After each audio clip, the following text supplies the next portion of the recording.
생명나무 방송국을 통해서 또 한 번의 말씀을 교통하게 됨을 감사하게 생각합니다. 전체적인 제목은 요한복음 말씀, 생명, 건축. 주님이 잡히시고 불의하게 심판을 받으심. 볼 말씀은 요한복음 18장 1절서부터 40절. 오늘 메시지는 18장 전체장을 통해서 이 장은 슬픈 스토리, 예수께서 잡히시고 심판받으시고 불의하게 심판을 받으신 스토리를 보여주고 있습니다. 성경이 쓰여있기 때문에 우리가 여기에 대한 인식과 어떠한 일이 있었던가, 어떠한 일들이 일어났던가에 대해서 우리가 인식을 가질 필요가 있습니다. 그러나 18장 들어가기 전에 나는 다시 한번 어떠한 그 전 장들에서 중요한 면들을 교통하기 원합니다. 우리가 본 것은 하나님은 그분이 우리를 부르셨습니다. 그분의 나라를 위해서, 그분의 영광을 위해서. 우리는 하나님의 영광 안에 들어가기 위해서 부르심을 받은 자들인 것입니다. 그러나 하나님이 어떻게 사람을 영화롭게 합니까? 어떻게 우리를 그분의 영광 안으로 이끕니까? 그분의 영광이 친근한 사람들, 가까이 있는 자들만이 영광을 누립니까? 그렇기 때문에 모든 많은 과정, 역삼과 일들과 과정이 있습니다. 그러나 이러한 과정의 시작은 말씀으로부터 시작됩니다. 그리고 이 말씀은 하나님의 입으로부터 나오는 말씀이어야만 합니다. 아무런 말씀이 아닙니다. 그렇게 될 수가 없습니다. 그래서 요한복음 17장에서는 내가 여기서 강조하기를 원합니다. 7절 그리고 8절. 지금 저희가 누구죠? 그들은 아버지께서 아들에게 맡기신 자들, 주님에게 맡겼습니다. 주님이 돌보도록. 그리고 주님은 마지막까지 그들을 돌볼 것입니다. 그래서 주님께서는 말씀하십니다. 지금 저희는 아버지께서 내게 주신 것이 다 아버지께로서 온 것인 줄 알았나이다. 나는 아버지께서 내게 주신 말씀들을 저에게 주었사오매 저희는 이것을 받고 내가 아버지로부터 나온 줄을 참으로 아오며 아버지께서 나를 보내신 줄을 믿었사옵나이다. 여기서 기묘한 원칙을 말합니다. 매우 중요한 원칙인 것입니다. 하나님의 보내심을 받은 자, 그의 힘과 그의 권능, 그것은 말씀이 근거로부터 옵니다. 그를 보내신 자, 근원으로부터 오는 것입니다. 다른 말로 말해서 보내심을 받은 자가 스스로의 말을 전한다면은, 자기 스스로의 일을 한다면은, 그리고 자기의 뜻대로 행한다면은, 그는 하나님의 힘이 없을 것입니다. 하나님의 능력이 없을 것입니다. 어떠한 하나님의 일을 행해내지 못할 것입니다. 그래서 이 면은 매우 중요합니다. 이것을 내가 특별히 드러내기를 원합니다. 하나님의 보내심을 받은 자는 자기 스스로의 말을 전하지 않고 그는 그로부터 나온 것을 전하지 않습니다. 사람으로 나온 모든 것은 하나님의 일을 행할 수가 없습니다. 그래서 바울은 고린도후서 3장에서 우리가 스스로 무엇인가를 생각할 능력이 있다고 우리로부터 모든 것이 나왔다고 생각할 수 없느니라. 하나님에 이래서 어떤 것도 사람에서 나올 수가 없습니다. 근원은 사람이 아닙니다. 근원은 하나님으로부터 오는 것입니다. 그래서 그럴 적에 하나님의 일이 이루어집니다. 사랑하는 형제들이여, 이것은 오늘날 우리 가운데 이루어지고 있습니다. 우리가 주님의 말씀을 갖고 행할 적에, 예를 들어서 길에서 우리가 복음을 전할 적에 우리는 사람들을 위해서 기도를 합니다.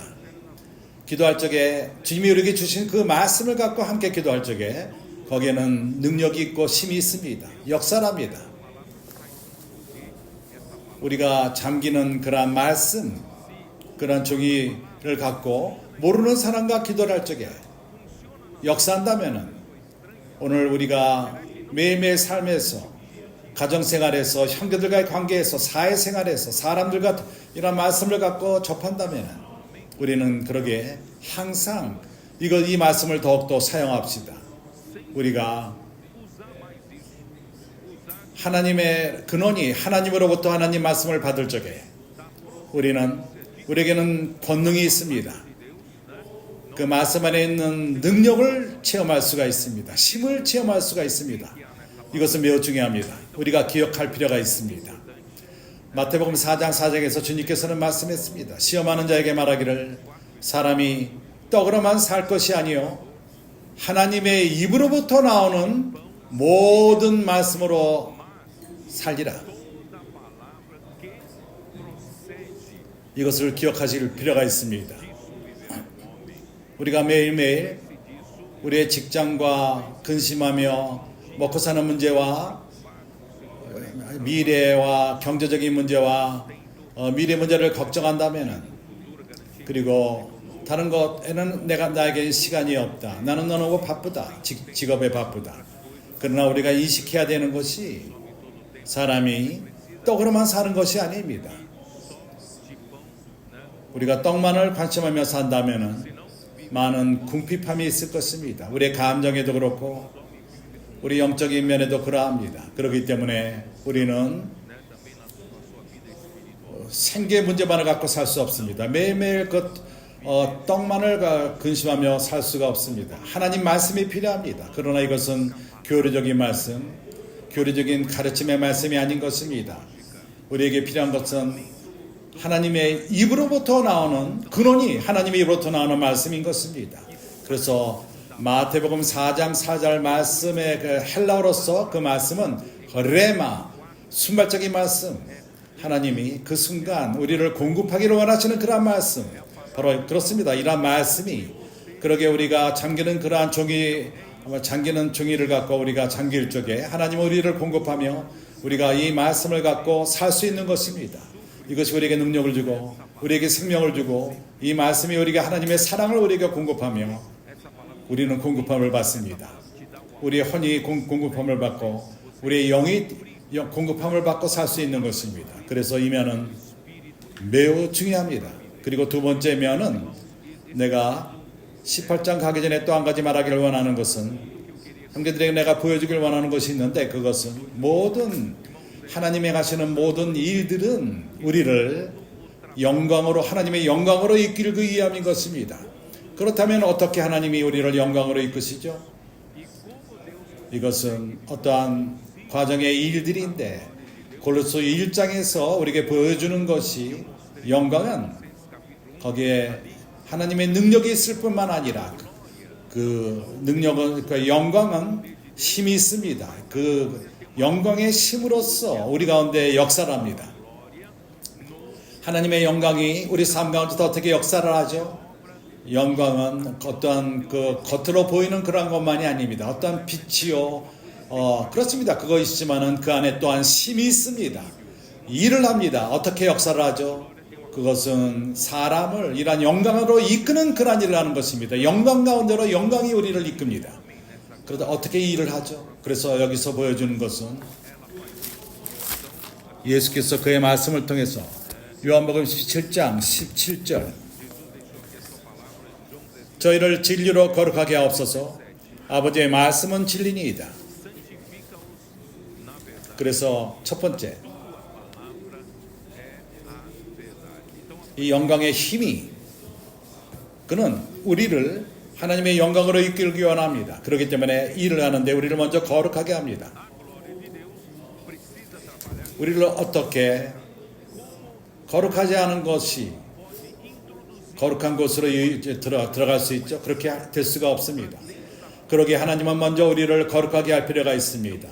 어떤 방식으로 하나님의 우리를 거룩하게 하죠? 그분의 말씀을 통해서 됩니다.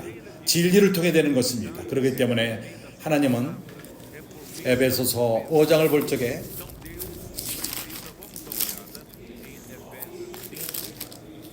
여기서는 말합니다. 그리스도께서 교회를 사랑하십니다. 25절 남편들아 아내 사랑하기를 그리스도께서 교회를 사랑하시고 위하여 자신을 주심같이 하라. 이는 그리스도께서 우리를 위해서 주심받은 것은 교회를 위해 들어진 바 되신 것은 목적이 있습니다. 우리를 영광으로 이끌기 위함인데 우리를 영광으로 이끌기 전에 먼저 우리를 거룩하게 할 필요가 있습니다. 그래서 이는 곧 물로 씻어 말씀으로 깨끗하게 하사 거룩하게 하시고 그렇기 때문에 형제들이여 하나님은 우리를 씻을 필요가 있습니다. 말씀의 물로 씻을 필요가 있습니다. 이러한 이유 때문에 우리가 격려합니다. 매일매일 우리가 하나님에게 주신 그 말씀을 접하고 매주마다 주어지는 말씀을 그 안으로 들어가고 이러한 말씀은 우리가 그 말씀을 통해서 성경적인 지식을 갖고 교리를 얻기 위함이 아닙니다. 이러한 말씀은 우리를 씻기 위함인 것입니다.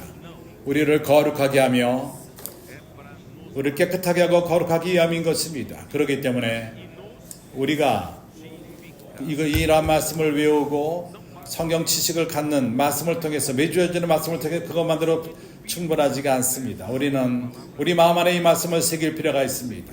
우리는 반복해서 여러 번 말하며 선포하고 우리 사춘기 아이들이 이렇게 하나님 말씀 안에 잠깁니다. 우리가 말씀 안에 잠길 적에 우리가 반복하고 혼자 하더라도 반복하고 대하고 우리가 누가 같이 할 적에도 같이 반복합니다. 이렇게 우리가 하나님 말씀 안에 잠길 적에 이 말씀이 점차적으로 우리 마음 안에 새겨지게 됩니다. 이러한 말씀이 우리 안에 새겨질 적에 우리가 느끼지 못할지 몰라도 바로 우리 안에 진리가 새겨집니다. 우리 하나님은 유일하게 참된 하나님이십니다. 진리의 하나님이십니다. 그분만이 참되십니다. 우주 가운데 그분만이 참되십니다. 우리가 하나님에서 참된 하나님부터 나간다면 우리가 거짓을 접하게 됩니다. 그 모든 것이 비어있고 거짓인 것입니다. 오로지 하나님만이 참 하나님이십니다. 참되신 하나님이 그분은 그리스도를 진리로 우리에게 보내셨습니다. 말씀이신 그리스도를 통해서 그리스도가 우리에게 오고 진리가 우리에게 옵니다. 다른 말로 말해서 하나님은 바로 실제로 우리를 채운다는 것입니다. 이러한 말씀을 통해서 또한 이러한 말씀이 하나님의 실제로 우리에게 가져오는데 우리를 깨끗게 씻습니다. 진리가 아닌 그러한 것을 씻습니다. 우리로부터 끄집어냅니다. 우리 안에 있는 공허한 것들, 우리가 허공한 생각들, 공허한 생각들, 처연적인 삶, 옛사람, 옛창조 이러한 모든 것, 말씀이 이러한 것들을 씻어냅니다. 우리의 헌생명, 우리 스스로의 뜻, 그리스도는 말씀을 통해서 우리를 닦습니다. 씻습니다. 마치 우리 몸 안에 있는 피가 한 면으로 우리에게, 우리 세포에게 영양분을 공급할 뿐만 아니라 또 다른 면으로서 우리 안에 있는 독들, 더러운 것들을 밖으로 배출해냅니다. 이러한 과정, 말씀에 씻는 물의 이러한 과정이 우리를 거룩하게 만드는 것입니다. 우리를 바로 하나님의 본질로 채우고 하나님의 거룩한 본질로 채웁니다. 이것은 바로 진리로 되는 것입니다. 그래서 거룩한 과정을 통해서 거룩게 됨의 과정을 통해서 우리는 진리로 채워지고 그래서 우리는 확인할 수 있습니다. 우리 청년들을 업신 여기지 마십시오. 사춘기 아이들을 업신 여기지 마십시오. 그들은 신실하게 매일매일 말씀 안에 잠깁니다. 그리고 하나님 말씀을 사랑합니다. 말씀을 적고 그들은 하나님 말씀과 함께 자고 깨면서 하나님 말씀을 듣습니다. 매 순간마다 말씀 안에 잠깁니다. 학교 생활을 하면서도 그들은 학교 공부도 잘합니다. 왜 그러냐면은 말씀이 그들에게 머리를 엽니다. 빛을 줍니다. 그들과 한번 얘기를 해봤습니까? 그들은 나이가 어리지만은 그들 안에 견고한 것이 있다는 것을 느낄 수 있습니다. 영적인 견고함이 있습니다. 말씀이 그들에게 표면적으로 지나가지 않습니다. 그 말씀은 그들 안에 쌓이고 있습니다. 새겨지고 있습니다. 말씀에 관한 어떠한 그것을 교통할 적에 선지의 말씀에 관한 것을 말할 적에 그러한 말씀이 진리가 그들 안에 이미 형성된 것을 볼 수가 있습니다. 우리는 그들의 본을 따라서 이러한 삶을 같이 살고 우리 또한 진리로 채워질 필요가 있습니다. 우리가 진리로 채울 적에 어떠한 일이 일어나죠? 이러한 말씀인 스스로가 하나님의 거룩한 생명으로 오며 하나님의 본질을 갖고 오며 참 진리이신 그리스도를 진리로 우리를 채웁니다. 또한 우리가 잊어버려서는 안 되는 것은 하나님의 본질, 그것은 사랑인 것입니다. 하나님의 사랑, 이 사랑은 엮는, 붙이는 역할을 합니다. 서로 연결합니다. 하나님의 사랑은 우리를 하나님과 연결시키고 하나님의 사랑은 우리 서로를 연결시킵니다. 완벽하게 연결시킵니다. 우리로 함께 건축하게 합니다. 하나님이 이런 일을 행하고 있습니다. 우리가 하나님의 말씀으로 우리를 거룩하게 하고 진리로 거룩하게 할 적에 우리는 날이 가면 갈수록 하나님의 영광으로 들어가며 하나님 자신 안으로 들어갑니다. 그럴 적에 우리는 하나님의 하나됨 안에 들어가게 되는 것입니다. 우리는 이미 말했습니다. 잠언 8장을 통해서 하나님이 모든 것을 창조하기 전에 하나님은 스스로 계셨습니다. 그러나 그는 우리가 생각하는 것처럼 그렇게 외롭지 않았습니다. 삼일 하나님, 아버지와 아들 이 면에 대해서 문제가 없었습니다. 그들은 완벽한 그러한 관계, 사랑의 관계, 하나님의 사랑 관계 안에 있었습니다. 서로에게 기쁨이 됐습니다. 행복이 됐었습니다. 그들은 이러한 완벽한 행복 가운데서 살았고, 왜냐하면 이렇게 유기적인 연합 가운데 아버지는 아들 안에 있고 아들 또한 아버지 안에 있었습니다. 인간적으로 말할 적에 우리 생각으로서는 이해할 수가 없습니다. 그러나 이러한 일이 아버지와 아들의 관계가 이러했습니다. 영원 과거에 그러했습니다. 그러나 어느 날 아버지는 계획했습니다. 사람을 초대하기를 원했던 것입니다. 이러한 하나됨 가운데, 완벽한 하나됨 가운데, 이러한 영광 가운데, 기쁨 가운데, 행복 가운데 사람을 초대하는 것입니다. 삼일 하나님 안으로 보십시오. 얼마나 큰 특권입니까? 많은 피조물이 있지만 하나님은 사람을 선택했습니다. 그러게 사람을 그분의 형상과 모양대로 창조하셨고 우리를 영광 안으로 집어넣기 위해서 준비하고 있습니다. 영광 안에 준비한다는 것은 이제 우리로 하여금 바로 이런 유기적인 하나됨 가운데 초대하는 것입니다. 그렇게 됨으로써 하나님의 영광 가운데 들어가게 되는 것입니다. 그리고 이것을 믿지 못한다면 요한복음 17장 21절을 보십시오. 아버지께서 내가 아버지 안에 있는 것 같이 저희가 다 하나가 되어, 이것이 바로 유기적인 연합인 것입니다. 아버지는 아들 안에 있고 아들 또한 아버지 안에 있습니다. 어떻게 이것이 일어날 수가 있죠? 물리적으로 이것은 불가능한 것입니다. 두 물체가 같은 공간 가운데 같은 시간 가운데 있을 수가 없습니다. 이것이 물리입니다. 그러나 하나님은 영이십니다. 그래서 이러한 하나됨, 아버지와 아들과 하나됨, 아버지가 안에 있고 아들이 아버지 안에 있는 것은 그러한 이 비밀스러운 유기적 연합 가운데 우리를 초대하고 있습니다. 그들이 우리 가운데서 다 같이 저희도 다 하나가 되어 우리 안에 있게 하사 사람이 이러한 유기적인 연합 안에 들어가는 것입니다. 그렇게 세상으로 아버지께서 나를 보내신 것을 믿게 하옵소서. 내게 주신 영광을 내가 저에게 주었사오니 이 영광이 이러한 일을 한다는 것입니다.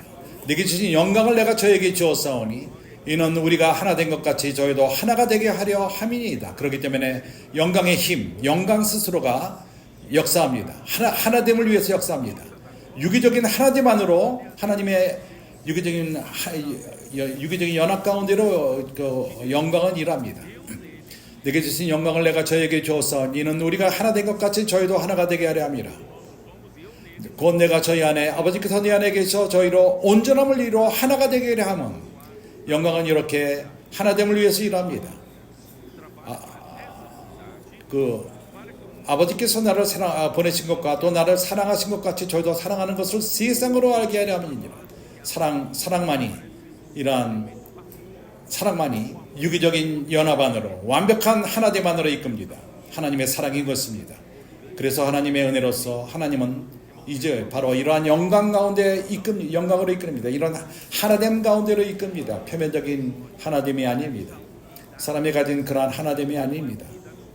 이러한 친근감, 인간과의 친구된 서로서로 끌림, 서로서로 동일한 것을 비슷함이 있고 이러한 연합됨은 약합니다. 그러나 하나님은 완벽한 연합 안으로 우리를 이끌기 원합니다. 유기적인 연합인 것입니다. 누가 이러한 일을 하죠? 하나님의 영광인 것입니다. 이 하나님의 영광이 우리를 영광으로 이끕니다. 그래서 우리는 영원토록 하나님과 하나가 될 것입니다. 연합하게 될 것입니다. 기쁩니까? 나는 너무나도 기쁩니다. 그러나 다른 면에 우리가 18장을 들어가기 전에 내가 또 첨가하기 원하는 것은 이것은 미래의 일만이 아닙니다. 이 영광은 그날에 일어날 것만이 아닙니다. 우리가 그날에 이 영광을 누리는 문제가 아니라 오늘 우리가 이러한 영광 가운데 살 수 있는 것입니다.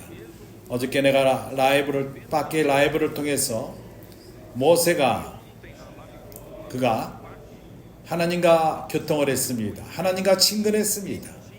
당신 또한 하나님과 친근할 수가 있습니다. 말씀을 통해서 친근하게 될 수 있습니다. 말씀 안에 잠길 적에 당신은 하나님을 알고 하나님과 친근하게 될 것입니다. 모세는 그러한 장막 안에 들어갔을 적에 하나님과 친근했고 하나님과 말했고 하나님과 교통을 했습니다. 하나님이 그가 말할 적에 어떠한 일이 일어났죠? 그의 얼굴이 그는 치워졌습니다. 하나님의 영광으로 치워진 것입니다. 하나님의 영광으로 치워졌기 때문에 그의 얼굴이 빛이 났습니다. 영광의 빛으로 빛이 난 것입니다. 그래서 그가 하나님의 명령과 지시함을 받고 말씀을 받았을 적에 백성에게로 갔을 적에 이 말씀을 전할 적에 백성에게 전할 적에 그러나 그가 나았을 적에 그의 얼굴이 빛이 났습니다. 왜 얼굴이 빛이 났죠? 영광으로 가득 찼기 때문인 것입니다. 하나님과 교통했을 적에 하나님을 접했을 적에 하나님 말씀을 접했을 적에 당신 또한 이것을 체험할 수가 있습니다. 우리가 하나님을 접하고 하나님 말씀을 대하고 하나님 말씀 안에 잠길 적에 당신의 얼굴이 빛이 납니다. 물질적인 얼에 빛이 나는 것이 아니라 세상 사람들이 당신이 다른 사람이라는 것을 깨닫게 됩니다. 뭔가 틀리다는 것을 느끼게 됩니다. 모세가 또한 나가서 백성에게 말할 적에 뭐가 그에게 권위를 줬죠? 백성으로 하여금 하나님 말씀으로 듣게끔 했죠. 바로 이 영광인 것입니다. 얼굴의 영광인 것입니다. 그래서 영광이 점차적으로 사라졌을 적에 오늘날에는 그렇지 않지만은 모세 때에는 그의 얼굴의 영광이 날이 가면 갈수록 사라졌습니다. 사라질 적에 그는 말씀의 권위를 잃어갔습니다. 그러한 영광이 그에게 권위를 줌으로 말하겠던 것입니다. 그래서 그러한 영광이 사라질 적에 다시금 장막 안으로 들어가서 하나님 임재 앞에서 교통을 갖고 그러한 영광으로 충전된 것입니다. 그러나 신약에서는 그렇게 할 필요가 없습니다. 이 영광은 점차적으로 쌓이는 영광인 것입니다. 고린도 후서 3장을 봅시다. 주예수요. 기묘하지 않습니까?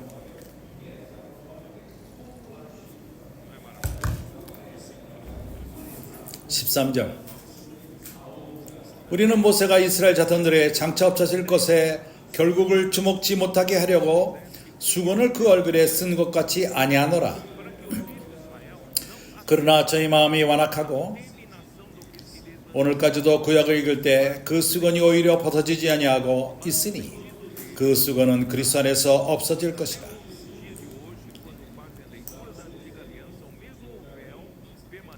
오늘까지 모세의 글을 읽을 때 수건이 오히려 그 마음을 덮었도다. 형제들이여, 왜 모세가 얼굴에 수건을 덮었죠? 영광이 사라질 적에 그렇게 했죠. 모세는 보이기를 원치 않았습니다. 백성이 보기를 원치 않았습니다. 이렇게 영광이 사라지는 것을 보이기 원치 않았습니다. 그래서 그는 하나님의 영광으로 임재 앞에 다시 가서 영광으로 충전된 것입니다. 그러나 17절을 보십시오. 주는 영이시니 주의 영이 계신 곳에는 자유함이 있느니라. 주님의 영이 어디 있죠? 주님의 임재가 어디 있죠? 어디 주님의 말씀이 있습니까? 주님의 영광이 있고 말씀이 있는 곳에 있는 것입니다. 오늘 18절이 우리의 체험인 것입니다. 우리가 다 수건을 벗은 얼굴로 거울을 보는 것 같이 주의 영광을 보매 저와 같은 형상으로 화하여 영광으로 영광에 이르니 그 주의 영으로 말미암음이니라.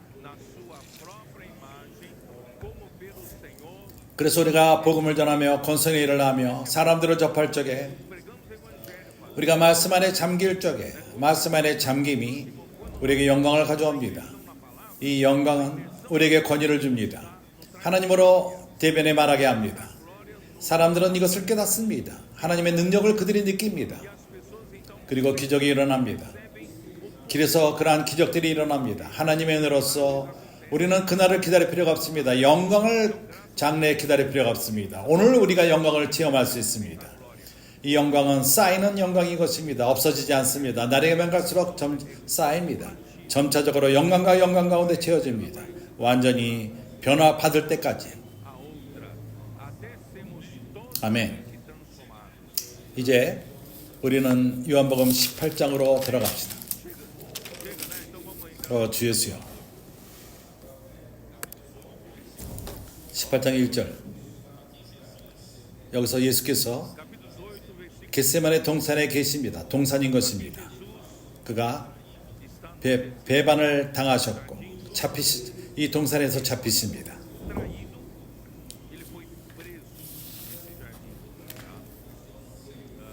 나는 잘 모릅니다. 지리적으로 어디인지를 이미 여러 번 얘기했지만은 거기에 내가 방문도 했었습니다. 그 감람산. 내가 감람산에 있다고 생각할 적에 감람산 안에 거기 골짜기가 있습니다. 기드론 골짜기인 것입니다. 그 기드론 그 반대편에는 평지가 있습니다. 거기 성전이 있습니다.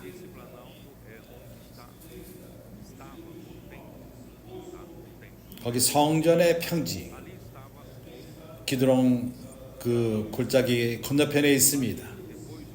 그리고 반대편에는 감람산이 있습니다. 그는 그 성전의 감람산은 동편에 있습니다. 동편에 있는 것입니다. 그래서 예수께서 오실 적에 모든 열국의 군사들이 이스라엘 백성을 감싸고 없애기를 원했을 적에 그때 주님이 오십니다. 그분의 두 발로서 오른발은 북쪽, 산 북쪽, 그리고 산 남쪽, 그리고 그 올리브 산이 둘로 갈라질 것이고, 그렇게 이제 포로를 당했던 이스라엘 백성들이 그 사이로 도망갈 것입니다. 도주할 것입니다. 여기 감람산 그 산 밑 기드론 시내 거기에 겟세만 동산이 있는 것입니다. 거기에 겟세만 동산이 있습니다. 그래서 지리적으로 이렇게 대충 이해할 수 있습니다. 그래서 요한복음 13장 21절에서 어떤 일이 있었죠?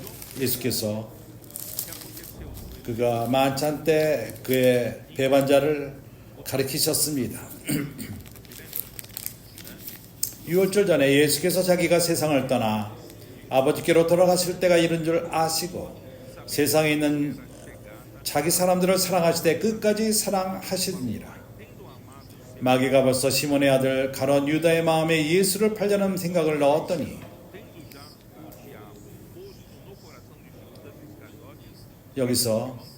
여기에 배반함이 있습니다. 그리고 30절 29절서부터 어떤 이들이 유다가 돈꾀를 맡았으므로 명절에 우리의 쓸물거를 사려가고 간절을 생각하나 30절 유다가 그 조각을 받고 곧 나가니 밤이더라. 그래서 우리가 기억할 수 있습니다. 우리가 주님의 그 만찬 마지막 만찬 오순절의 만찬 지들과 함께 식사를 하고 있었습니다. 그리고 배반자를 가리켰고 그런 만찬 가운데 나가버렸습니다.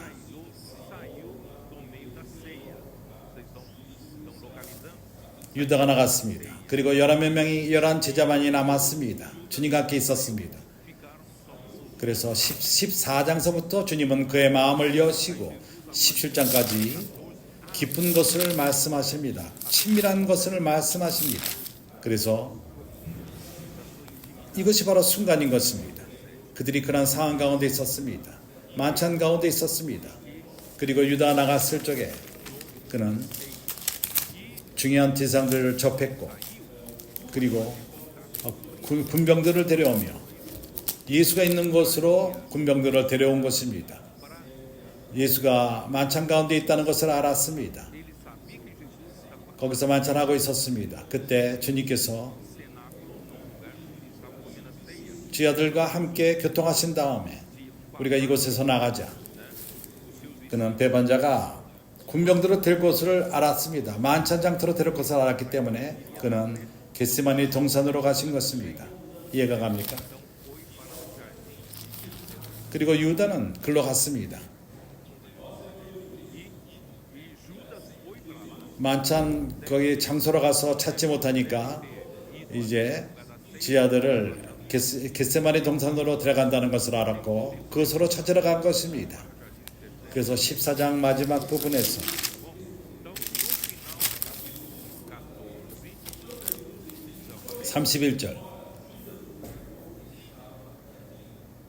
31절이 아니라 13장 31절 저가 나간 후에 예수께서 가라사대 지금 인자가 영광을 얻었고 하나님도 인자를 위하여 영광을 얻으셨도다. 주님은 좀 더 열린 상태로 말씀하셨습니다. 14장 31절 그는 마지막 부분에서 말합니다. 일어나라 여기를 떠나자 하시니라. 14장 31절 마지막 부분 일어나라 여기를 떠나자 하시니라. 그리고 주님은 이제 기드론 시내 18장 1절을 볼 적에 다른 편으로 갔습니다. 예수께서 이 말씀을 하시고 제자들과 함께 기드론 시내 저편으로 나아가시니 거기 동산이 있는데 제자들과 함께 들어가시다.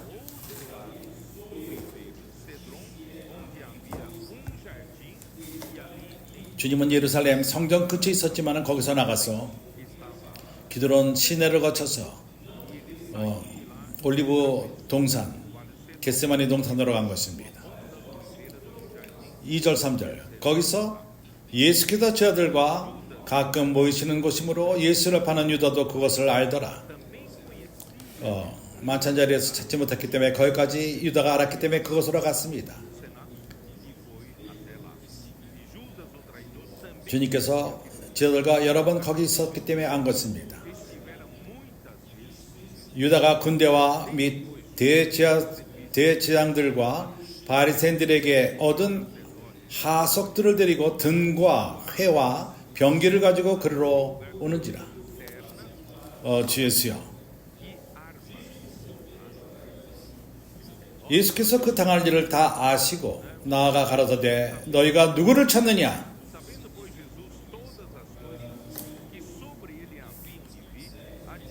대답하되 나다렛 예수라 하거늘 가라사대 내로라 나다 하시니라. 그를 파는 유다도 저희와 함께 섰더라. 예수께서 바로 나다. 그는 I am 나다 이렇게 말했을 적에 원어로 보게 되면 I am 바로 나다. 스스로 계시고 영원 미래부터 영원 과거에서 미래까지 계신 분이다. 나는 과거에도 있었고 지금 현재이고 앞으로 있을 자다. 바로 나는 나다. I am 스스로 존재하시는 분. 그래서 그렇기 때문에 군병들은 뒤로 또 물러나서 땅에 엎드려졌습니다. 주님의 이름을 말했을 적에 그러한 일이 있었습니다. 나다. I am. 그때 그들은 땅에 물러가서 땅에 엎드려졌습니다. 이에 다시 너희를 누구를 찾느냐고 물으신데 저희가 말하되 나사렛 예수라 하거늘 예수께서 대답하시되 너에게 내로라 하였으니 나를 찾거든 이 사람들의 가는 것을 용납하라 하시니.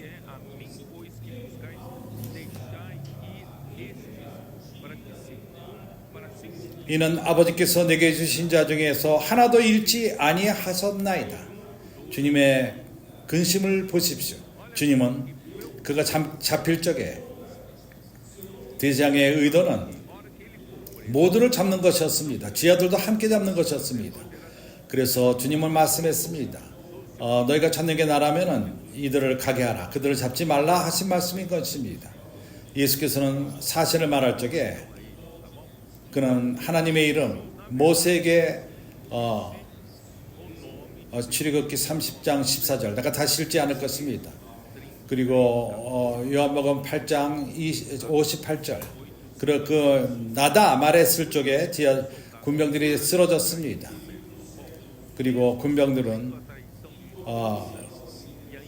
잡으러 왔을 적에 주님은 아직도 제자들을 걱정한 것입니다. 그러게 이렇게 말한 것입니다. 10절, 11절. 이 시몬 베드로가 검을 가져가는데 이것을 빼어 대장의 종을 쳐서 오른편 귀를 베어버리니 그의 종의 이름은 말고라. 예수께서 베드로에게 이르시되 검을 집에 꽂으라. 아버지께서 주신 잔을 내가 마시지 아니하겠느냐 하시니라.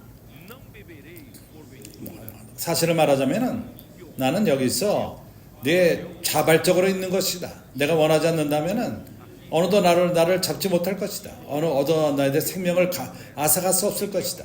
내가 여기 있는 것은 아버지의 뜻을 이루기 위해서 스스로 하는 거다. 아버지가 주신 잔을 마시는 것이다. 예수께서는 요한복음 10장에서 분명히 했습니다. 17절, 18절. 그렇기 때문에 아버지께서 나를 사랑하신 것은 내가 다시 목숨을 얻기 위하여 목숨을 버림이라. 내가 내 목숨을 주노라. 18절. 이를 내게서 빼앗는 자가 있는 것이 아니라 내가 스스로 버리노라. 나는 버릴 권세도 있고 다시 얻을 권세도 있으니 이 계명은 내 아버지께서 받았노라 하시니라. 아버지께서 이러한 권위를 내 생명에 대한 권위를 내게 줬다. 그러나 내가 이제 스스로 내 목숨을 드리노라. 원한다면은 아무도 빼앗을 수 없다.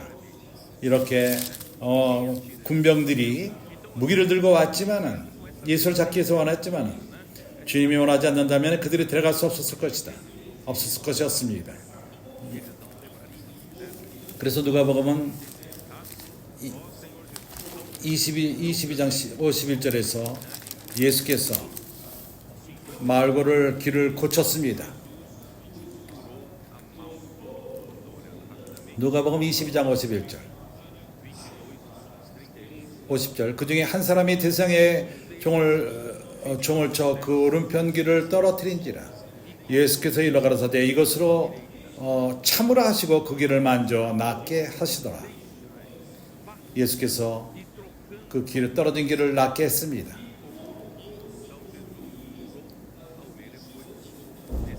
그리고 마태복음 26장에 또 나오는데 26장 47절 동일한 것이 주님이 잡힐 때 모습이 여기도 나옵니다. 말씀하실 때 12 중에 하나인 유다가 왔는데 대제사장들과 백성의 장로들에게 파송된 큰 무리가 검과 몽치를 가지고 그와 함께 하였더라. 보십시오. 여기 도둑을 잡으러 온 것처럼 주님은 도둑이 아니었습니다. 그러나 그들이 이러한 모습으로 도둑을 잡는 것처럼 무기와 검과 몽치를 가지고 왔습니다. 누가 명령하죠? 그것은 대제사장들과 장로들에게로부터 파송된 것입니다. 예수를 파는 자가 그들에게 군호를 짜 가로되 내가 입 맞추는 자가 그이니 그를 잡으라 하였는지라. 보십시오. 얼마나 더러운 일입니까? 곧 예수께 나와 라비어 안녕하시옵소서 하고 입을 맞추니 참으로 더러운 일입니다. 보기 싫은 일입니다. 예수께서 가라사대 친구여 내가 무엇을 하려고 왔는지 행하라 하신대 이에 저희가 나와 예수께 손을 대어 잡는지라. 예수와 함께 있던 자 중에 하나가 손을 펴 검을 빼어 대제사장의 종을 쳐서 그 귀를 떨어뜨리니 우리는 이 제자가 베드로라는 것을 알고 있습니다. 이에 예수께서 이르시되 내 검을 도로 집어 꽂으라. 검을 가지는 자는 다 검으로 망하느니라. 너는 내가 내 아버지께 구하여 지금 12영 더 되는 천사를 보내시게 할 수 없는 줄로 아느냐? 내가 만약 그렇게 하면 이런 일이 있으리라. 한 성경이 어떻게 이루어지리요 하시더라. 형제들은 압니까? 12영의 천사 한 12 레지온 영 그거는 로마 군병으로 칠 적에 6,000명인 것입니다. 6,000명을 10돌로 곱하면은 72,000 천사들인 것입니다. 72,000 천사들. 아버지요, 천사를 보내주십시오. 나를 도우십시오. 그렇게 말할 적에 72,000 천사들이 올 것입니다. 형제들은 알았습니까? 하나님이 많은 천사들을 창조한 것을 압니까? 몇 천만의 천사들이 있다는 것을 알고 있습니까?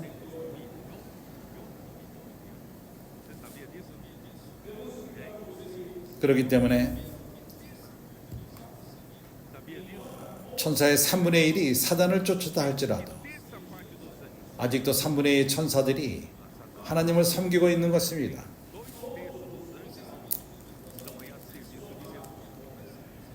우리 가운데 어떤 안 좋은 일이 일어나지 않는 이유가 천사가 우리를 보호하기 때문인 것을 알고 있습니까? 하나님에게는 그분의 천사가 있습니다. 우리 주위를 돌보고 있습니다. 그렇기 때문에 사춘기 아이들이 두려워할 필요가 없습니다. 하나님에게는 수백만 수천만의 천사들이 있습니다. 많은 천사들이 있습니다. 하나님을 섬기게 있는 것입니다. 그리고 구원을 받을 자들, 그건 히브리서 1장에 그것이 쓰여 있습니다. 그래서 하나님은 우리를 돌봅니다. 천사들이 우리를 돌보고 있는 것입니다. 그래서 하나님이 7만 2천 그 천사를 보낼 수 있었는데 그렇게 한다면 어떻게 성경이 이루어지겠습니까? 예수는 죽을 필요가 있었습니다. 그래서 군중에게 말합니다. 55장 마태복음 26장 55절에서 그때 예수께서 무리에게 말씀하시되 너희가 강도를 잡는 것 같이 검과 몽치를 가지고 나를 잡으러 나왔느냐? 내가 날마다 성전을 앉아 가르치되 너희가 나를 잡지 아니하였도다. 너희들이 그때는 잡을 용기가 내가 말할 적에는 용기가 없었다. 어느 누구도 용기가 없었다. 그러나 이렇게 된 것은 다 선자의 글을 이루려 함이라 하시더라. 이에 제자들이 다 예수를 버리고 도망하니라. 주님을 놔두고 다 도망갔습니다. 우리가 이 면을 아는 것이 중요합니다. 모든 제자들이 다 도망가 버렸습니다. 베드로가 모두가 다 버린다 할지라도 나는 당신을 버리지 않겠나이다 말했습니다. 내 생명을 드린다 할지라도 당신을 위해서 목숨을 드릴 것입니다. 그러나 그도 도망갔습니다. 그가 심장에 도망갔습니다. 나는 설명하기 원합니다. 그 저녁의 분위기. 마태복음 26장 킹 제임스에서는 11번째 이렇게 말합니다. 모든 로마 군병들과 그리고 경찰들과 그런 유대인들의 판정을 내리는 거기에 있는 경찰들, 그들 다 합친다는 적어도 500명이 될 것입니다. 무기 있는 경찰들, 유대인의 경찰들과 거기에다가 그리고 유대인들의 경찰과 군대들은 거기에 또한 로마 군병들 다 합친다면은 한 500명 정도가 됩니다. 상상해 보십시오. 동산에 그 작은 동산입니다. 갑자기 500명의 그 경찰 군인들이 옵니다. 불을 켜고 그리고 망치를 들고 검을 들고 상상해 보십시오. 그때 그 분위기 얼마나 두려운 분위기입니까? 그렇기 때문에 이러한 군인들, 로마 군병들은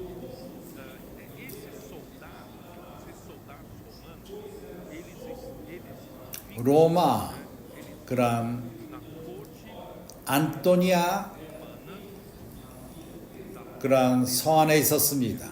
안토니아 성은 바로 그것은 로마 주지사, 그 당시에는 빌라도였습니다. 그가 거주하는 곳입니다. 예루살렘에서 그가 일하지 않을 적에 그는 예루살렘에 가는 것은 유다의 그 잔치 때만 갑니다. 그리고 또 유대인들 인도자를 접할 필요가 있을 적에 글로 갔습니다. 그러한 잔치 그때만 갑니다. 그 외에는 그가 예루살렘의 그 안토니아 그 성 안에 있었습니다.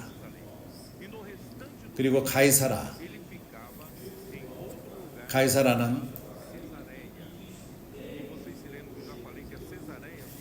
제네사렛 호수 근처, 또 갈릴리 바다,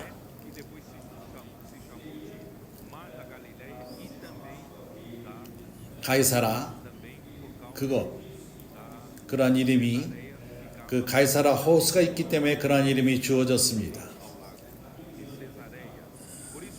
이러한 로마 주지사가 거하는 두 장소였습니다.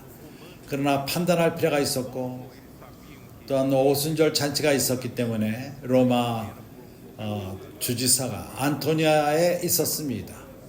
그러한 주지사가 올 적에 거기에 군대가 함께 온 것입니다.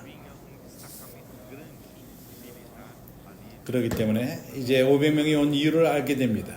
이제 우리가 요한복음 18장 12절 이에 군대와 천부장과 유대인의 하속들이 예수를 잡아 결박하여 그를 결박했습니다. 그의 손을 결박한 것입니다.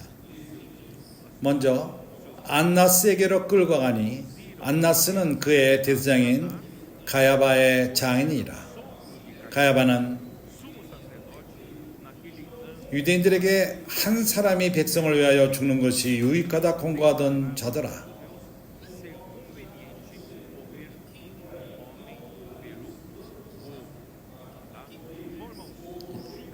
여기서 심판이 시작됩니다. 예수의 심판. 주님이 심판을 받았습니다. 그러한 유대인들의 그 권력자 모세 율법 밑에서 유대인들이 예수를 심판했습니다. 이때부터 심판한 것입니다. 그래서 세례 요한을 볼 적에 그는 말했습니다. 보라, 요한복음 1장 29절에서 그는 이렇게 말했습니다. 그 다음날 요한이 예수를 보고 그에게 오는 것을 보고 말하기를, 보라, 이는 세상 죄를 지고 가는 하나님의 어린 양이로다. 그렇기 때문에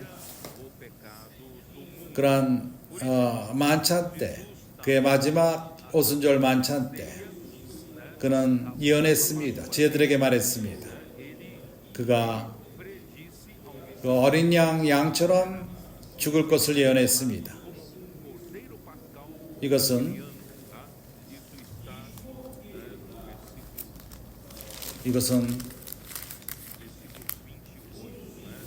여기 18장 28절 저희가 예수를 가야바에서 관정으로 끌고 가니 새벽이라 저희는 더럽힘을 받지 아니하고 유월절 자체를 먹고자 하여 관정에 들어가지 아니하더라.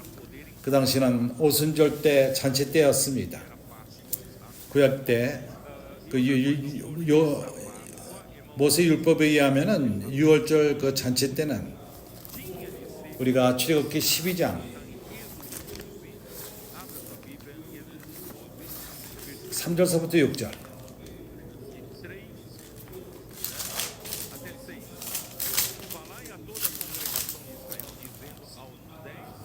내가 그 밤에 애굽 땅을 두루 다니며 사람들과 짐승을 물어나고 애굽 나라 가운데 처음 난 것을 다치고 애굽의 모든 신에게 벌을 내리리라 하는 여호와니라. 내가 애굽 땅을 칠 때 그 피가 너희의 거하는 집에 있어 너희를 위하여 표적이 될지니 내가 피를 볼 때 너희를 넘어가리니 재앙이 너희에게 내려 멸하지 아니하리라. 그래서 이 양은 한 1년 된 그러한 흠없는 그 어린 양, 그리고 그것을 14일까지 그달 14일까지 지키라. 그리고 모든 11서부터 먼저 거기에 흠 있는 죄를 점검하고 그런 다음에 오순절 전까지 14일 때까지 그리고 그런 그 백성이 다 함께 모일 적에 그날 저녁 때까지 모여서 이것이 뭘 의미하죠? 그러한 제사장들이 점검할 필요가 있었습니다.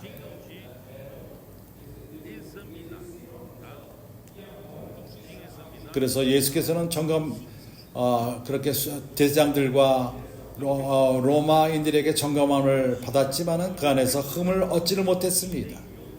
이것은 성경에 그러한 어린 양이 그 점검을 받을 패에 대한 그 예언을 이루기 위함인 것입니다.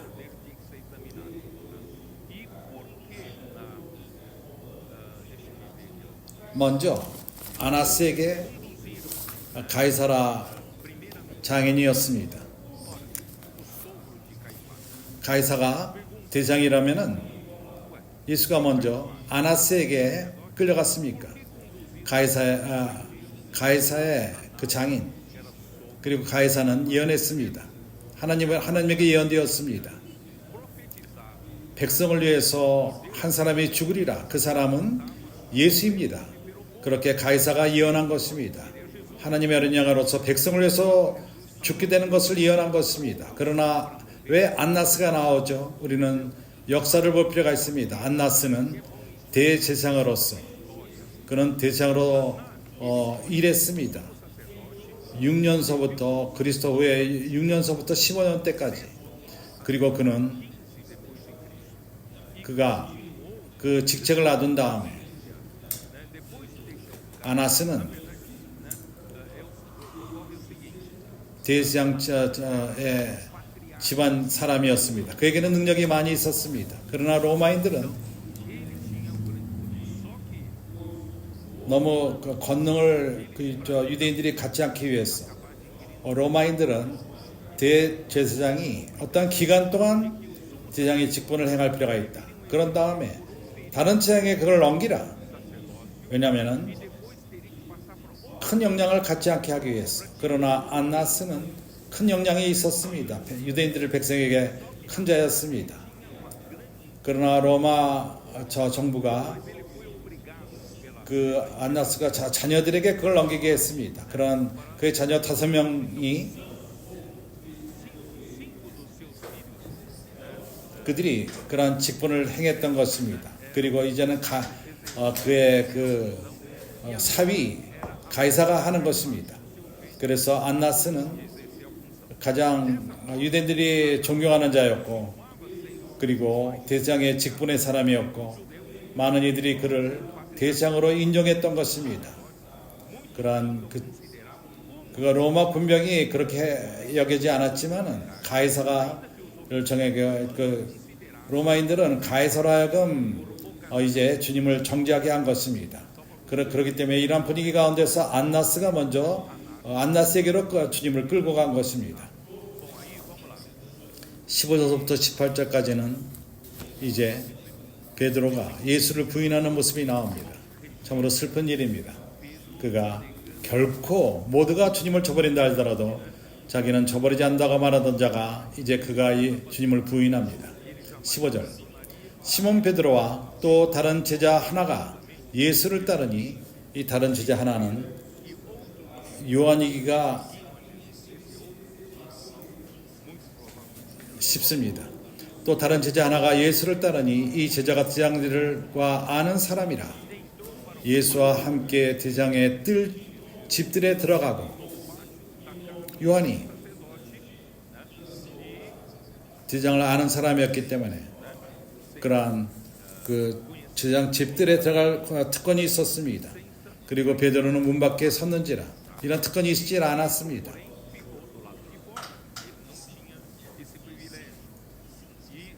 제장과 아는 그 다른 제자가 나가서 문 지키는 여자에게 말하되 베드로를 데리고 들어왔더니 요한이었을 것입니다. 제장을 아는 자였기 때문에 거기 문 지키는 그 여자에게 말하 베드로를 데려오게끔 한 것입니다. 17절 문 지키는 여정이 베드로에게 말하되, 베드로에게 물어봤습니다. 너도 이 사람의 제자 중 하나가 아니냐? 하니 그때 베드로는 말했습니다. 그가 말하되 나는 아니라 하고, 나는 아니다.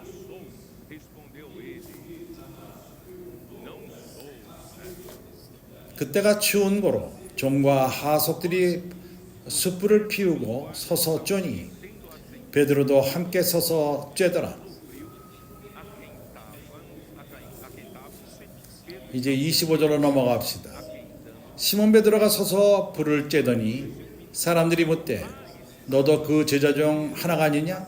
베드로가 부인하여 가로되 나는 아니라 하니.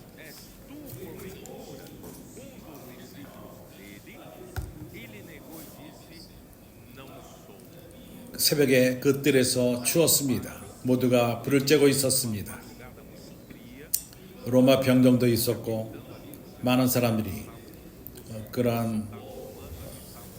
거기에 베드로가 함께 있었습니다. 물어봤을 적에 아니라고 말했습니다. 26절 대제사장의 종 하나는 베드로에게 길을 베어 버려온 사람의 일가라 가로되 내가 그 사람과 네가 내 친척의 길을 잘랐지? 내가 그 사람과 함께 동산에 있는 것을 내가 보지 아니하였느냐? 이에 베드로가 또 부인하니 곧 닭이 울더라. 주 예수여. 여기 닭이 나옵니다.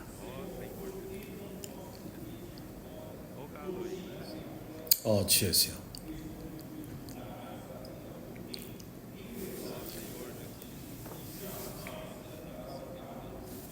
아나스가 주님을 실문하는 것을 봅시다. 그리고 다시금 베드로 돌아옵시다. 19절. 대제장이 예수에게 그의 제자들과 그 교훈에 대하여 물으니 예수께서 대답하시되 내가 드러내어 놓고 세상에 말하였노라. 모든 유대인들이 모이는 회당과 성전에서 항상 가르쳤고 의민이는 아무것도 말하지 아니하였거늘 어찌하여 내게 묻느냐? 내가 무슨 말을 하였는지 들은 자들에게 물어보라. 저희가 나의 하던 말을 아느니라. 아나스는 그 제자들과 뭘 가르쳤냐고 물어봤을 적에 내가 말한 것은 공개적으로 한 것이다. 대중에게 말했다. 모두가 듣고 내가 감출 것도 없고 숨기는 것이 없다.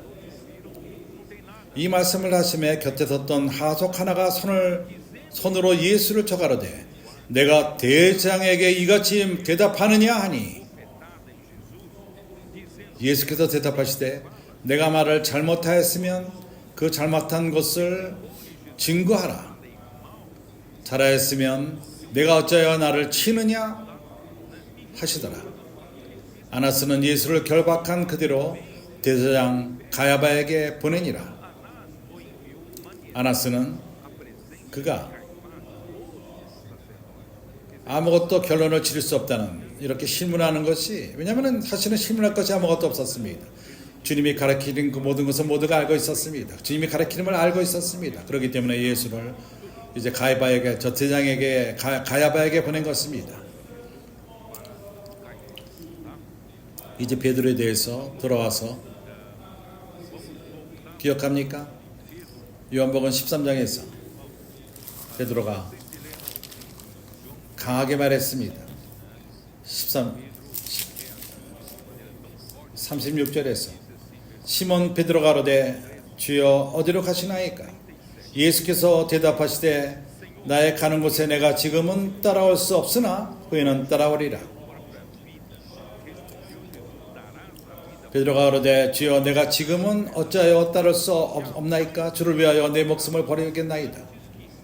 내 목숨을 버리겠나이다. 내가 진실로 내게 이르노니 다구길 전에 내가 3번을 나를 부인하리라. 이것이 보여주는 것은 우리가 무능력하다는 것을 우리는 모릅니다. 그는 항상 영웅적이고 항상 빠릅니다. 나는 당신을 결코 버리지 않겠습니다. 이렇게 감동적으로 말하는 것, 그것은 우리가 우리 자신을 모르기 때문인 것입니다. 그러나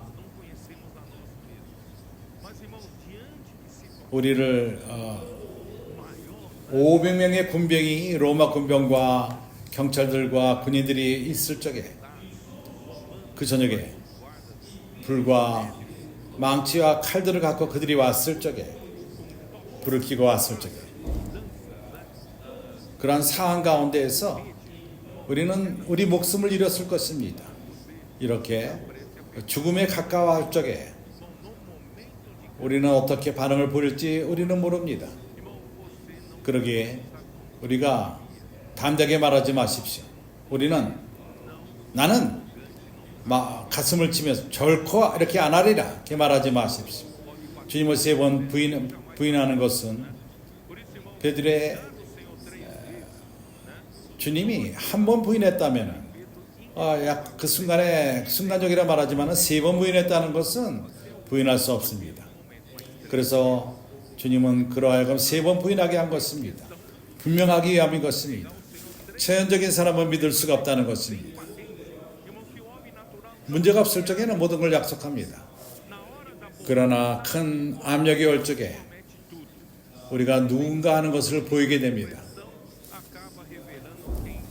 에레미야 17장 5절에서 뭐라고 말하죠?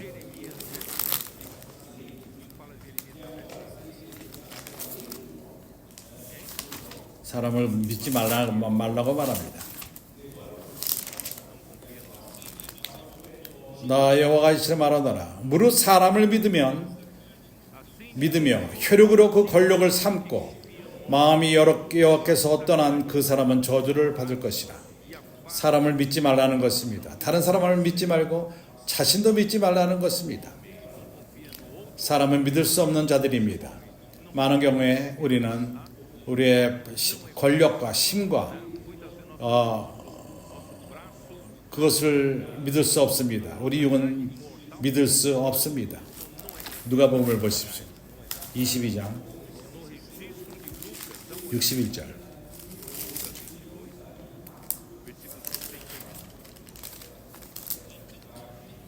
주께서 돌이켜 베드로를 보시니 베드로가 주의 말씀 곧 오늘 닭 울기 전에 내가 3번 나를 부인하리라 하였음을 생각나서 밖에 나가서 심히 통곡하니라.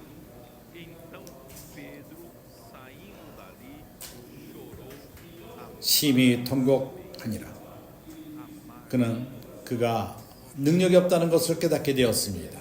그는 자신을 몰랐습니다. 자기 스스로가 자신을 몰랐던 것입니다. 그래서 이때 베드로는 내가 예수라면은 나를 완전히 잊어버리십시오. 나는 미래가 없는 자입니다. 그렇게 말했을 것입니다. 이제 우리가 요한복음 18장 28절로 돌아와서 저희가 예수를 가야바에게로 관정으로 끌고 가니 새벽이라. 이때부터는 주님이 사람에게 심판을 받는 것입니다. 제사장의 집에서 그는 이스라엘 백성의 인도자들 율법으로 심판하기 원했지만 이제 사람의 그 법으로 결정하기 원했던 것입니다. 가이사랴로 끌려갔습니다. 거기는 새벽이라. 거기는 그 안토니오 그 장소였습니다. 저희는 더럽히지 아니하고 유월절 잔치를 먹고자 하여 관정에 들어가지 아니하더라.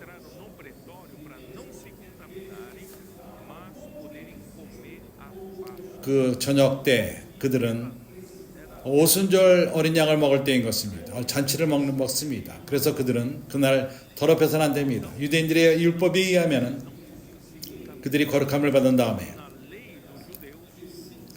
그러한 이방 장소에 들어간다면은 관정에 들어간다면은 그들은 더러워지며 오순절 그 잔치를 오후에 잔치를 먹을 것인데 먹지 못하게 됩니다. 이것이 보여주는 것은 바로 그때 주님이 오순절 때 돌아가셨다는 것입니다. 십자가에 못 박혔다는 것입니다. 그래서 그들은 더럽게 받지 않기 위해서 관정에 들어가지 않았습니다. 가이사에게 관정으로 들어가지 않았습니다. 밖에 있었습니다. 유대인들이 관정에 들어가지 않은 것입니다. 그러므로 비들로가 밖으로 저희에게 나가서 말하되 너희가 무슨 일로 이 사람을 고소하느냐? 대답하여 가로되 이 사람이 행악자가 아니었다면 우리가 당신에게 넘어지지 아니하겠나이다. 오늘날 말하자면은 도둑이라는 뜻입니다. 강도라는 것입니다. 그가 도둑 강도가 아니라면은 우리가 당신에게 넘기지 아니하겠나이다. 우리가 기다려야 되는 것은 빌라도는 주지사였습니다. 유대 지방의 그 로마 주지사였습니다. 유대인의 인도자가 예수를 죽이기 원했습니다. 지도자들이. 그러나 형제들이 압니까? 그런 로마 법 밑에서 유대인들은 권리가 없었습니다. 정죄하고 집행할 수 있는 그런 권리가 있지 않았습니다. 그래서 집행하는 것은 죽음으로 이끄는 것은 로마 법에서 될 필요가 있습니다. 그래서 그러나 유대인들의 인도자들은 예수를 죽이기로 어찌할 줄을 몰랐습니다. 그래서 그들은 로마 지도자들의 결정을 필요로 했던 것입니다. 그래서 로마 주지사를 설득시켜서 예수를 정죄하고 예수를 죽이려 했던 것입니다. 유대인들이 권력이 있었다면, 그 정죄하는 자들을 죽일 수 있었다면 주님은 십자가에서 죽지 않았을 것입니다. 그렇다면 성경의 예언을 이루지 않았을 것입니다. 주님이 어떤 과정으로 죽으셨죠? 유대인들 가운데 죽이는 것은 돌로 치는 것입니다. 그 가나마다 잡힌 자가 주님에 데려왔을 적에 돌로 치려 했던 것입니다. 돌로 쳐서 죽이는 것입니다. 죄인들을. 그래서 예수가 유대인들의 법에 의해서 죽었다면 돌로 침을 받아서 죽었을 것입니다. 그렇게 한다면 모든 예언을 이루지 못했을 것입니다. 그러나 주님은 로마 법에 의해서 십자가로서 죽이심을 받게 된 것입니다. 그러나 유대인들은 그러한 그 지도자들, 주지사 밑에 있었습니다. 주지사가 원하지 않는다면 죽일 수가 없었습니다. 그래서 압력을 가함으로써 빌라도로 하여금 그런 결정을 내리게끔 했던 것입니다. 예수를 정죄하고 예수를 죽게끔 넘기는 것입니다. 그러나 그 지도자가, 주지사가 그 이유가 뭐냐? 무슨 죄를 졌느냐? 너희들은 죽음을 죽여야 되는 그러한 이유가 없는 것 같다. 그들이 말하기를 그가 강도 도둑이 아니었다면 데려오지 않았을 것이다. 이렇게 그들은 말했던 것입니다.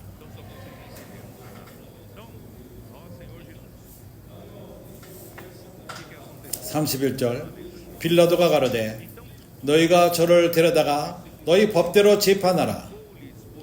유대인들이 가로되 우리에게는 사람을 죽이는 권이 없나이다 하니. 이해가 갑니까? 그들에게는 사람을 죽이는 법이 없습니다. 권이 없었습니다. 이는 예수께서 자기가 어떠한 죽음을 죽인 것을 가르쳐 하신 말씀을 응하게 하려 하십니다. 주님은 로마인에서 죽을 필요가 있었습니다. 십자가의 죽음은 가장 잔인한 죽음인 것입니다. 가장 고난이 심한 죽음인 것입니다. 이 죽음은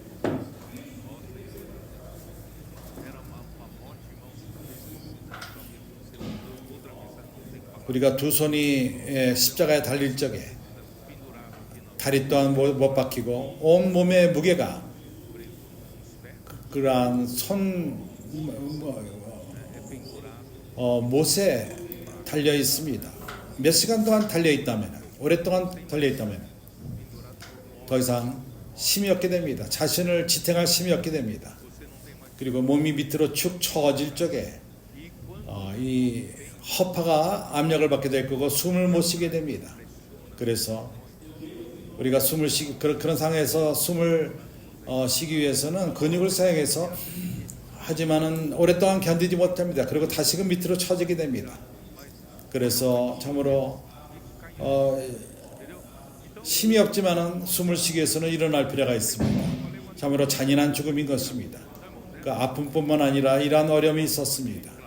그래서 그러한 그 어떠한 그 도둑 가운데 어떤 이들은 며칠 동안 머무는 자도 있었습니다. 그래서 유대인들은 토요일이 안 되게 하기 위해서 빌라도에게 허락을 받고 다리를 꺾기 원했습니다. 다리를 꺾는다면은 완전히 지탱을 못하기 때문에 숨이 막혀 죽게 됩니다. 더 빨리 죽게 됩니다. 그러나 어느 누구도 주님의 뼈를 꺾지를 못하게 되었습니다. 다음 메시지에서 이것을 대하게 될 것입니다. 이걸 통해서 내가 보여주기를 원하는 것은 십자가의 주님의 죽으심은 정말로 잔인한 죽음인 것입니다. 가장 악한 힘든 죽음인 것입니다. 로마인들의 그 방법 가운데 가장 힘든 것입니다. 이제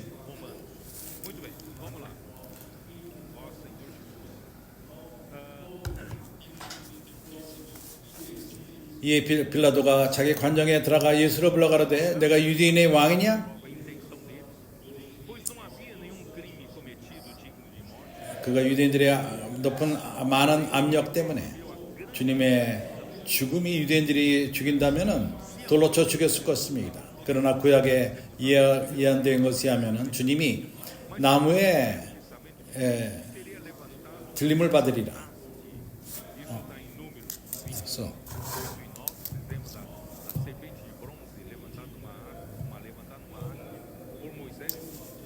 그가 나무에 달린다고 모세는 말했습니다. 요한복음 3장 14절, 8장 18절, 여기 사도행전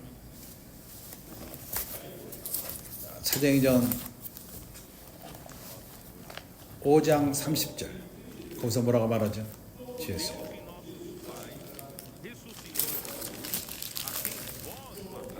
우리의 조상의 아버지께서 하나님이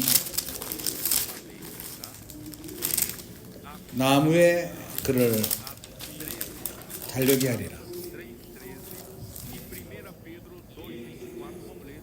그 갈라디아 3장 31절,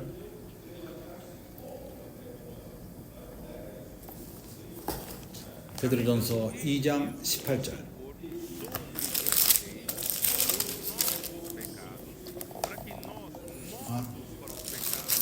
그분이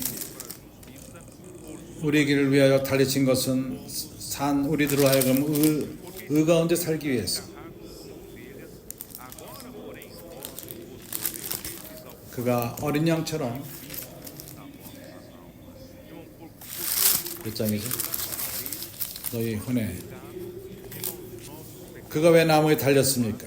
그가 십자가에 달리셨죠. 우리 죄 때문에 우리가 죄 사함을 받고 우리의 그 상처가 나음을 받고,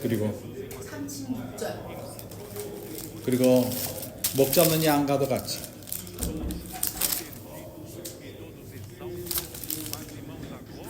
모두가 잃어버린 양과도 같이, 그러나 이제는 그의 죽음을 통해서, 그의 부활을 통해서 우리가 더 이상 이제 우리에게는 목자가 있습니다. 우리에게는 장로, 우리 혼을 인도하는 장로. 참으로 우리에게 가장 필요한 것은, 우리가 양육을 받는 것은 우리 몸이 아닙니다. 음식이 아닙니다. 그러나 혼의 양식인 것입니다. 우리 혼은 참으로 쉽게 잃어버린 바 됩니다. 하나님의 은혜로서 우리는 그의 고난을 통해서, 그리스도 십자가의 고난을 통해서 우리는 목자가 있습니다. 우리에게는 장로가 있습니다. 우리 혼의 장로가 있습니다. 인도자가 있는 것입니다. 이제 우리가 요한복음으로 다시 돌아와서 주 예수여,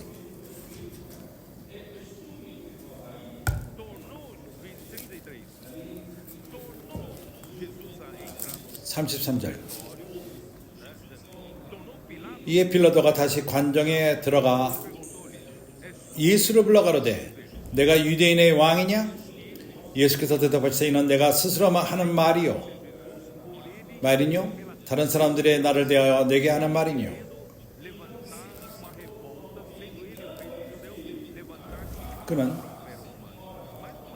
그는 유대인의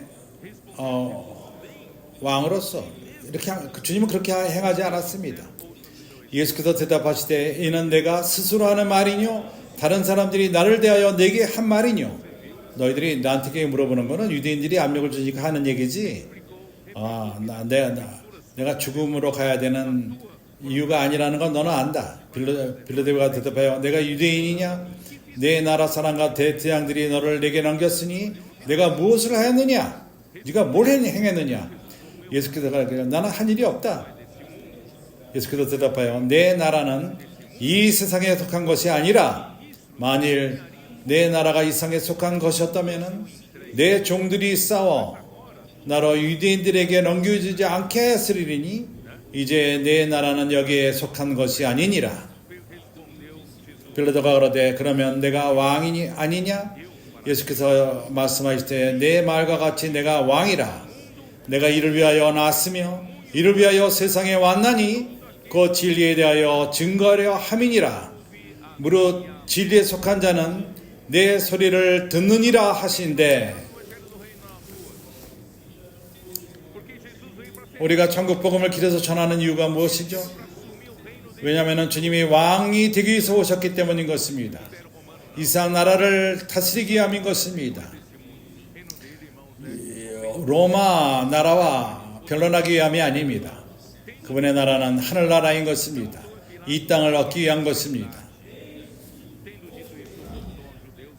빌라도가 가로되 진리가 무엇이냐 하더라. 이 말을 하고 다시 유대인들에게 나아가 가로되 나는 그에게서 아무 죄도 찾지 못하노라.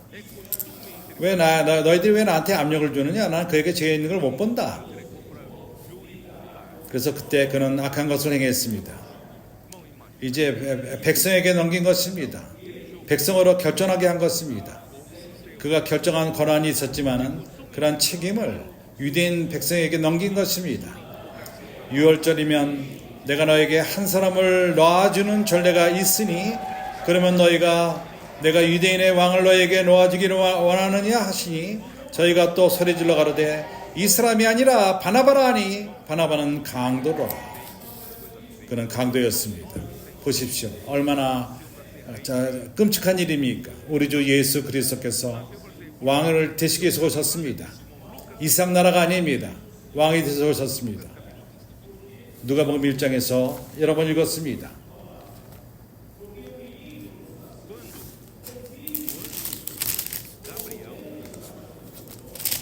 천사가 가브리엘이 하나님으로부터 보내심을 받고 갈릴리 지방 나사렛 거기에 처녀가 있었습니다. 그 요셉과 야코난 둘 다 다윗 후손일 필요가 있었습니다. 왕 노선인 것입니다. 그로 인해서 왕이 나옵니다. 예수는 왕이 있습니다. 그는 그 왕이 되기 위해서 오셨습니다. 태어나셨습니다. 그의 이름은 요셉이요. 그 처녀는 마리아였습니다. 천사가 들어와서 말하기를 주와 너희와 함께 있을 것이니라. 이때 그가 기뻐하여서 이러한 인사하는 것에 대해서 그때 천사가 그에게 말했습니다. 마리아야 두려워 말라. 하나님 앞에 네가 은혜를 입었노라. 네가 한 아이를 낳으리니 그의 이름은 예수라. 그는 큰 자가 되리라. 높은 자의 아들이니라. 일컬을 것이요 주 하나님께서 그 조상 다윗의 위를 저에게 주시리니 영원히 야곱의 집에 왕 노릇하실 것이며 그 나라가 무궁하리라. 누가복음 1장 32절 33절. 그 나라가 무궁하리라. 끝이 없으리라.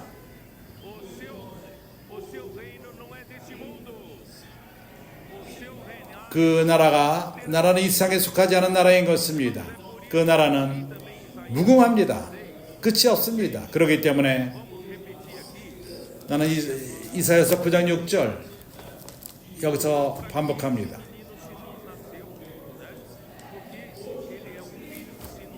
왜 이 아이가 태어난 것을 말합니다. 이 한 아이가 우리에게 낳고 한 아들을 우리에게 주신 바 되었으되 그 어깨는 정사를 메었고 그 이름은 기묘자라 모사라 전능하신 하나님이라 영광의 아버지라 평강의 왕이라 할 것임이니라.